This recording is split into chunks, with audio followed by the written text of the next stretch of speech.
విశాఖ జిల్లా పెందుర్తి జంక్షన్లో దివంగత నేత వైఎస్ఆర్ విగ్రహాన్ని కూల్చివేయటాన్ని తీవ్రంగా ఖండించారు వైఎస్ఆర్సీపీ నేతలు. సంఘటనా స్థలాన్ని వైఎస్ఆర్సీపీ నాయకులు పరిశీలించారు. అధికారులను కలిసి చర్చలు జరిపారు. విగ్రహం తీసిన చోటే మళ్లీ ఏర్పాటు చేయాలని డిమాండ్ చేశారు.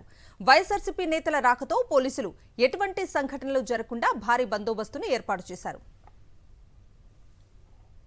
మాజీ మంత్రివర్యులు ఎస్ఆర్ఎస్ అప్పలనాయుడు గారి విగ్రహం ఒక పక్క, మాజీ ప్రధానమంత్రి స్వర్గీయ రాజీవ్ గాంధీ గారి విగ్రహం ఒక పక్క, ఆ రెండింటికన్నా వెనక్కే పెద్దలు రాజశేఖర రెడ్డి గారి విగ్రహం కూడా ఉంది.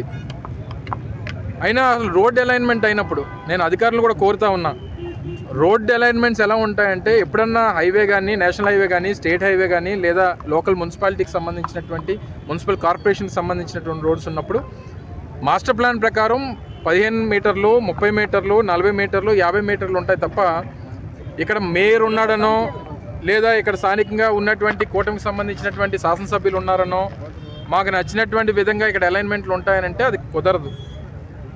ఇప్పుడే పెద్దలు నాయకులు చెప్తా ఉన్నారు, చిన్నపల్లినాయుడు గారు, బాబు ఒక పక్కేమో ఒక దగ్గరేమో సెంటర్ నుంచి 45 అడుగులు తీసుకున్నారు, ఒక దగ్గరేమో 47 తీసుకున్నారు, ఒక దగ్గర 48 తీసుకున్నారు, కావాల్సిన దగ్గర ఏమో తక్కువ తీసుకున్నారు, అవసరం లేని దగ్గర ఎక్కువ తీసుకున్నారు అనేటువంటి విషయాన్ని వారు చెప్తా ఉన్నారు.